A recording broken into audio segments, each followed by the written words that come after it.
Magandang araw mga kaibigan, tayo nga pala ngayon ay nag-crave ng ampalaya na ginisa sa bagoong. So ngayon guys, nanguha na nga ako dyan ng mga ampalaya guys na ligaw.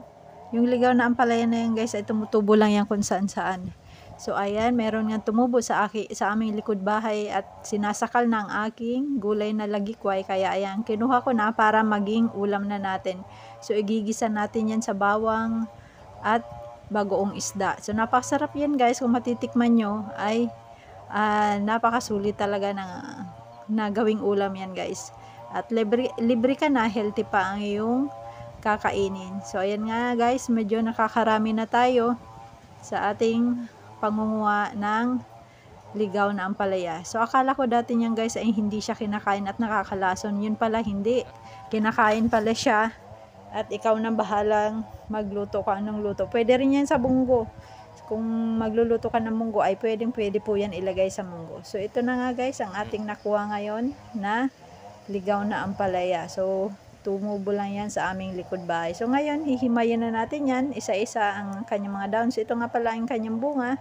Hindi na yun lumalaki, gano'n na lang kalaki yung bunga na yun. So pagkahimay natin yan, ito na, igigisa na natin siya sa ating bawang at bagoong isda. So agad-agad nga guys na nagisa na ako dyan ng bawang sa mantika at nilagyan ko na agad ng bagoong. So ganyan guys ang process natin. Uunahin nating igisa ang bagoong isda. Pagkatapos sinunod ko naman ang kanyang bunga. Nakakain yan guys, medyo matigas siya kaya inuna ko siya kaysa sa dahon.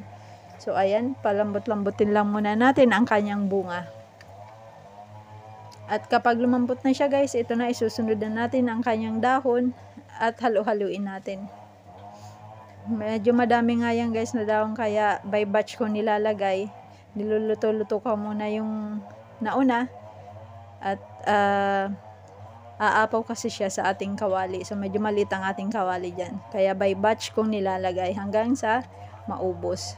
So halo-haluin nyo lang guys para hindi siya ma-overcook. Mas masarap kung hindi siya overcook kasi hindi siya masyadong mapait.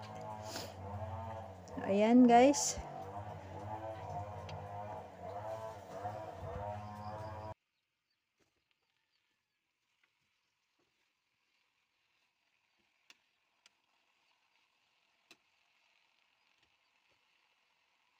Tuloy-tuloy lang tayo guys sa paghalo-halo para hindi siya ma-overcook yung mga nauna nating inilagay. So ayan, ready na ang ating ginisang ampalaya sa bagoong isda.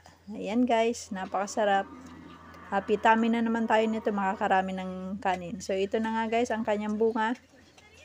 Napakasarap niyan guys at ito naman yung kanyang dahon. Maraming salamat sa inyong panunood. Thank you for watching guys.